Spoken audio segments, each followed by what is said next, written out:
How come that some people don't let themselves be discouraged by setbacks, always strive to learn and to improve themselves, while others not only think they failed a challenge, but also failed as a whole person? Or remain below their capabilities because they don't even try in the first place? More often than not, the answer is our mindset.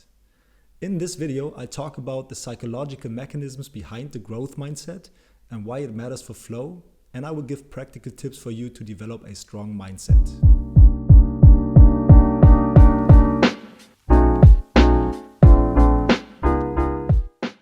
Hey there, and welcome to the Flow Lab channel, where we discuss the psychology of mental fitness and flow states. I'm Jonas, co-founder of Flow Lab, and I'm not only a psychology geek, but also a basketball nerd. That's why I want to start this video with a basketball analogy. Perhaps you remember that basketball player who missed over 9,000 shots, lost close to 300 games, and missed the game-winning shot 26 times over the course of his career. If you're not into basketball, no worries, you don't have to be a basketball fan to know the person I'm talking about, because he was no less than perhaps the greatest basketball player in sports history, Michael Jordan. He once said, "I failed over and over and over again in my life, and that is why I succeed." Our perspective matters. The mindset we've adopted influences a great deal of our everyday experiences, how much effort we put into achieving a goal, the way we think about ourselves, and also how much flow we experience. And that's also what psychologists have found. Let's start with the basics. You may have heard of the psychologist Carol Dweck. She was the first who defined the fixed and the growth mindset and wrote the popular book called Mindset, the New Psychology of Success. She describes that people with a fixed mindset, sometimes also called entity theorists, believe that their personal qualities are inborn and stable. We'll talk about the consequences in more detail later, but just to give you a first overview, a person with a fixed mindset may think that setbacks confirm that they are not good or smart enough. That's why they're also more vulnerable to criticism and why they may become defensive more quickly instead of using this feedback to improve themselves. But then there are also people with a growth mindset, or incremental theorists. These people believe that it just needs enough effort to develop skills and abilities. This way, they can see setbacks as an opportunity to learn and don't blind themselves to the facts, but rather reflect on criticism with curiosity. There are many studies by now showing that these people actually do have a point. Apparently, many abilities can indeed be acquired through practice. Take it from Alfred Binet, the psychologist who invented the intelligence test. And there's a quote from him I'd like to share, so let me read it out for you. "A few modern philosophers assert that an individual's intelligence is a fixed quantity which cannot be increased. We must protest and react against this brutal pessimism. With practice, training, and above all method, we manage to increase our attention, our memory, our judgment, and literally to become more intelligent than we were before." So, the bottom line is that even the guy who invented the IQ test and strove to assess people's intelligence and make it measurable thinks that this is a momentary assessment, because he's also convinced that intelligence can be developed. By the way, if you're interested in any of those studies I'm talking about today, you can find them in our article on the growth mindset. The link is in the description. Alright, usually in psychology, it's often hard to put things into numbers, but I've got some for this topic today because it seems that both mindsets are equally popular. Researchers assume around 40% of people to endorse a fixed mindset. Just as many, so 40%, to endorse a growth mindset, and the remaining 20% to be undecided. But of course, it's not as black and white. An important point I'd like to make here is that we can adopt different mindsets for different qualities. We may think we're generally bad with directions, which would rather refer to a fixed mindset, yet believe in our ability to improve our dribbling skills on the basketball court, referring to a growth mindset. So it's important to identify our blind spots and reflect on the areas in life where we tend to adopt a fixed mindset, so we can actively let go of these limiting beliefs. If you think about a challenge right now, something at work or anything where you're not so sure if you can live up to it, do you catch yourself thinking or perhaps even saying things like, "I'm not made for this," or "I will never be good or smart enough to do that," or maybe even something like, "If I don't give it a try, then I won't fail"? These are a few examples of how a fixed mindset may sound. If this sounds familiar to you, stay tuned because I give a few practical tips at the end of this video. But first, let's talk a bit more about how all this relates to performance and the flow state. If you've heard of FlowLab before, you know that our mission is to support people in improving their mental and emotional fitness so that they find more flow. Because in the zone, we're not only crazily productive, but we also feel fantastic. And while there are many articles and podcasts out there suggesting that you just have to create an optimal environment, perhaps mute all push notifications, and then you're ready to go, research actually shows that this is not enough, because it's not only the external, but also the internal conditions that matter. In fact, there are many self-regulatory skills and mindsets that play a central role in finding flow. And this is where the growth mindset comes into play again. There is quite some overlap between the growth mindset and the conditions for flow. Let's go through them one by one. First, for flow, you need clear, challenging goals. But there's a difference in what kind of goals people with a fixed mindset or a growth mindset strive towards. Those with a fixed mindset often aim for what psychologists call performance goals. That means that they are more focused on validating their competence or avoiding to appear incompetent. On the flip side, people with a growth mindset have been found to set so-called mastery goals. They are more interested in learning experiences and developing competence on the way to their goals. And there's an interesting study in this context that I'd like to talk about. In the 1990s, the researcher Butler explored how different goals affect which kind of information children seek. They had to use circles to create pictures, and they got some time afterwards, when they were alone in the room, to look at 3 different tables. One table, called the Creative Ideas table, had pictures of other children on it, so children could become inspired and perhaps learn how they can improve themselves. The second table was the Creative Ability table. This one only provided feedback about the quality of their own work and how well they did compared to others. The third table had magazines for them to read, just to give them an additional source of information. What's interesting about that study is that children with goals focused on learning experiences spent more time at the Creative Ideas table.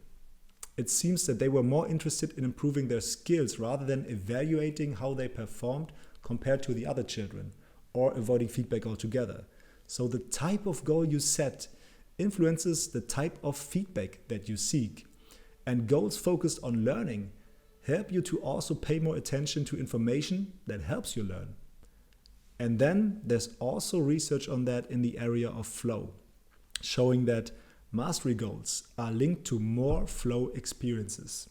One explanation for this may be, and this is something that wasn't investigated in the same study but explored by different researchers, that in order to develop themselves further, people with a growth mindset are also more likely to set more challenging goals that really stretch their skills.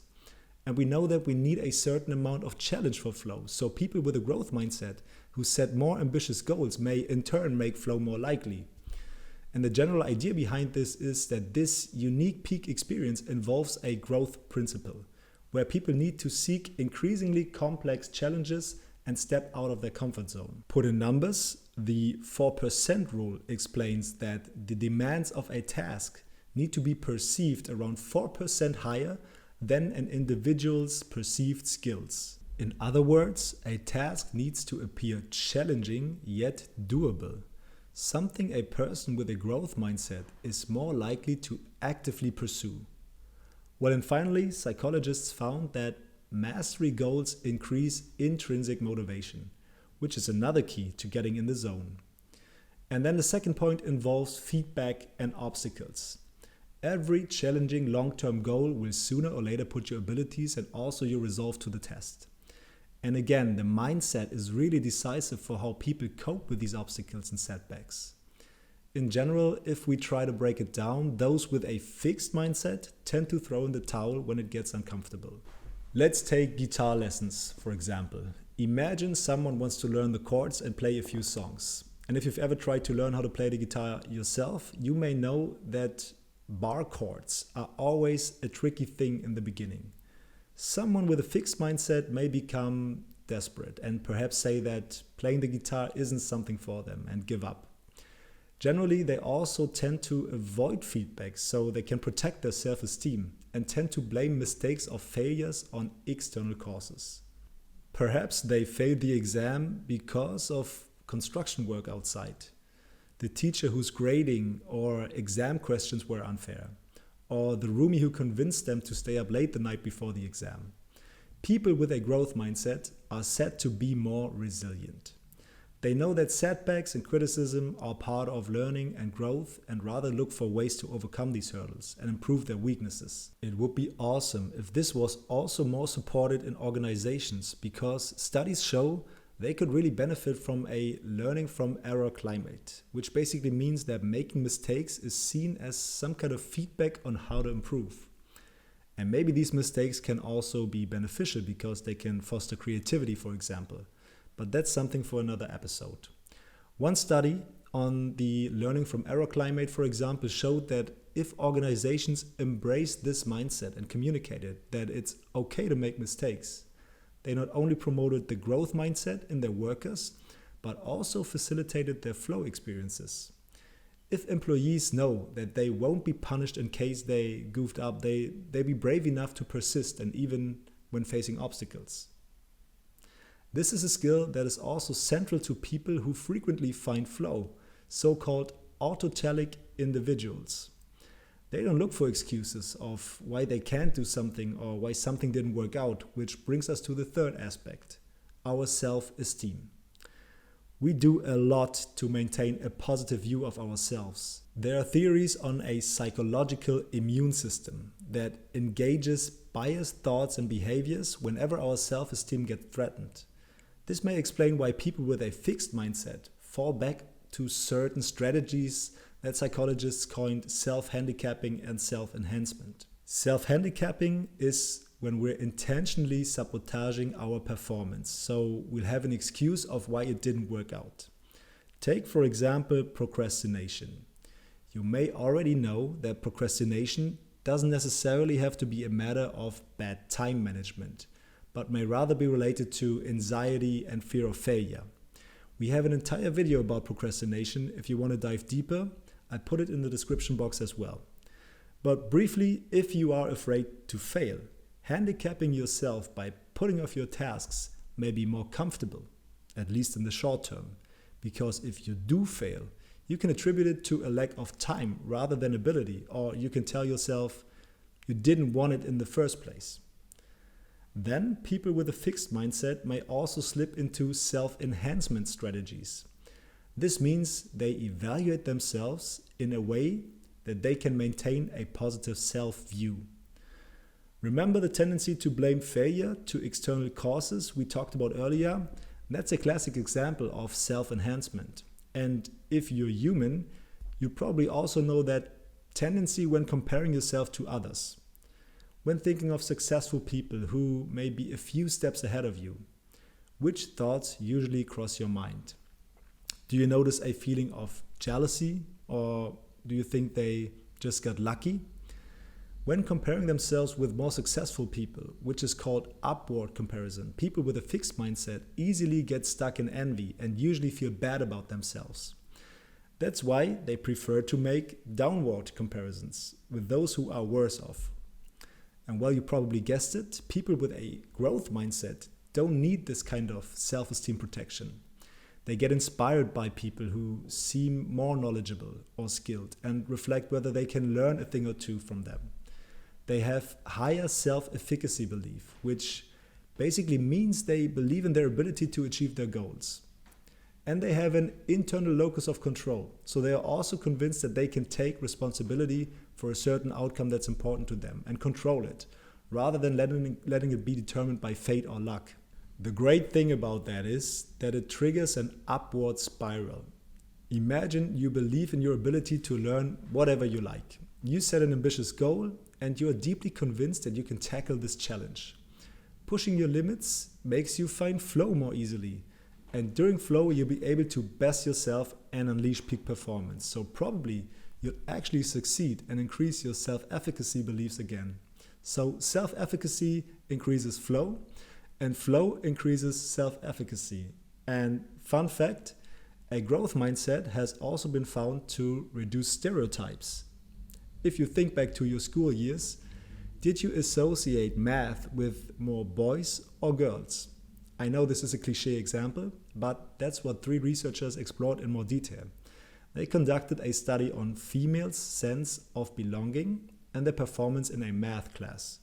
They actually found a gender gap with regard to math achievement, and also that a low sense of belonging among females led to lower final grades. But not so fast, because this wasn't all. A growth mindset culture in class helped to significantly reduce this achievement gap. Even when they had to deal with negative stereotyping, females in a growth mindset culture didn't feel as if they wouldn't belong and remained confident in their abilities. All right, we've already covered many topics and psychological concepts related to the growth mindset and flow. Let's talk about a few things you can do to adopt a growth mindset yourself. I have 5.5 tips for you. The first one is, it's not the now that matters, it's the yet.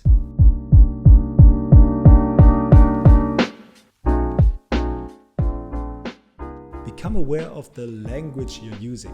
Whenever you catch yourself overgeneralizing or giving up, for example, saying things like, I will never manage to do that, or I haven't managed to do that, remind yourself to actively reframe this phrase and to add a yet.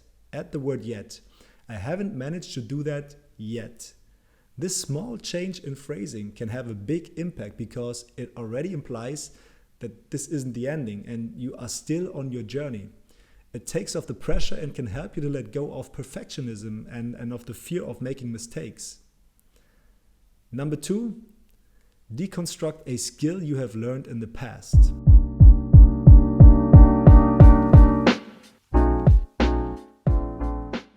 A great way to adopt a growth mindset for future challenges is by deconstructing how you learned a skill in the past that you are mastering today.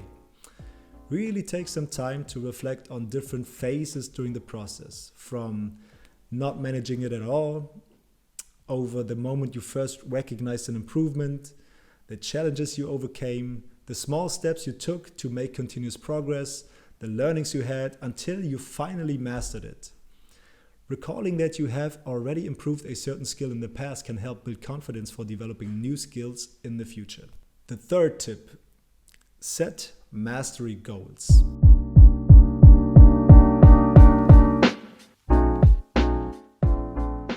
In our everyday lives and also at work, a lot is focused on results.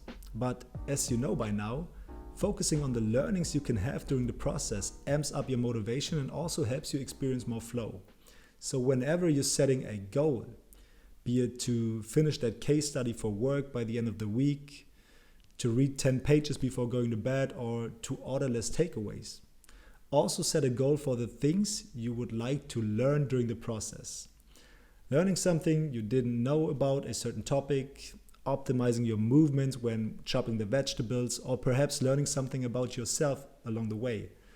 This way, you make sure that the journey is more enjoyable and worthwhile for its own sake, no matter if you've actually achieved the goal or not. Another tip is to find role models.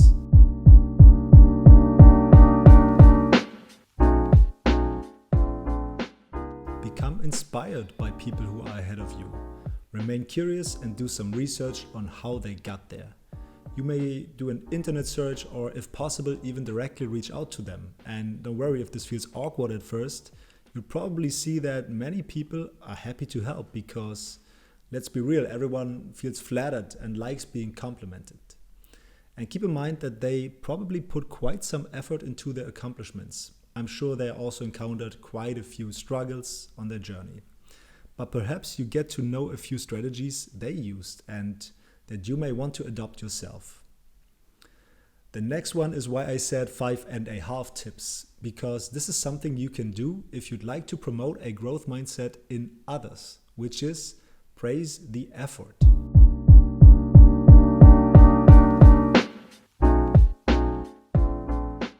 Many studies on the growth mindset have been conducted in the educational setting. And one thing that was consistently found was that praising students for their intelligence promoted a fixed mindset, whereas praising them for their efforts promoted a growth mindset. So if your friends or colleagues achieved something great, make sure you avoid compliments such as "you are so smart" or "you are so talented that you mastered this challenge," and exchange it with statements like "you must have worked really hard and it's amazing to see how you have grown." Finally, and perhaps most importantly, train your mind.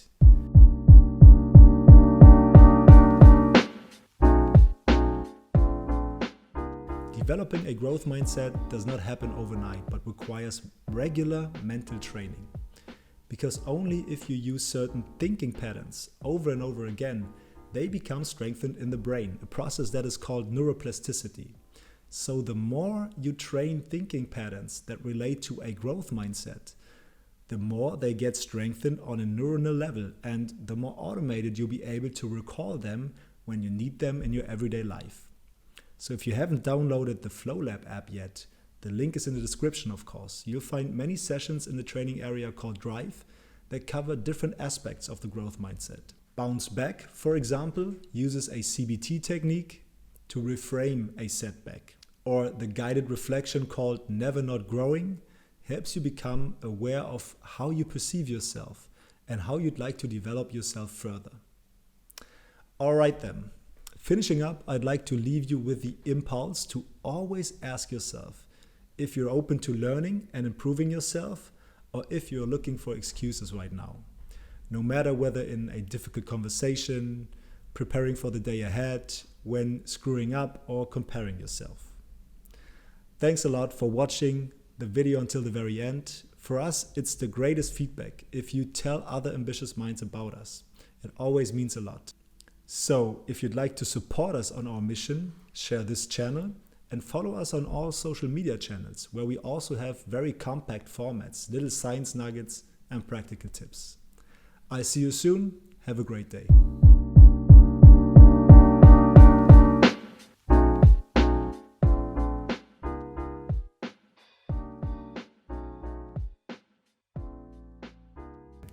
So, efficacy, ne? And increase your self-efficacy beliefs again. Efficacy.